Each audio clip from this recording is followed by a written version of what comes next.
അയ്യപ്പ ദർശനത്തിനായി ശബരിമല സന്നിധാനം പൂർണ്ണമായും സജ്ജമായി കഴിഞ്ഞു. അയ്യപ്പ ഭക്തരുടെ ശരണം വിളികളാൽ മുഖരിതമായ അന്തരീക്ഷത്തിൽ ലക്ഷക്കണക്കിന് തീർത്ഥാടകരാണ് പുണ്യ നിമിഷത്തിനായി കാത്തിരിക്കുന്നത്.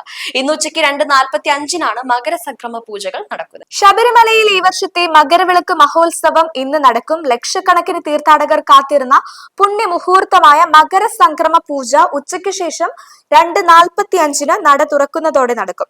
സൂര്യൻ ധനുരാശിയിൽ നിന്ന് മകരം രാശിയിലേക്ക് സംക്രമിക്കുന്ന വേളയിൽ തിരുവിതാംകൂർ കൊട്ടാരത്തിൽ നിന്ന് കൊണ്ടുവന്ന നെയ്യ് ഉപയോഗിച്ച് അയ്യപ്പ വിഗ്രഹത്തിൽ പ്രത്യേക അഭിഷേകം നടത്തും.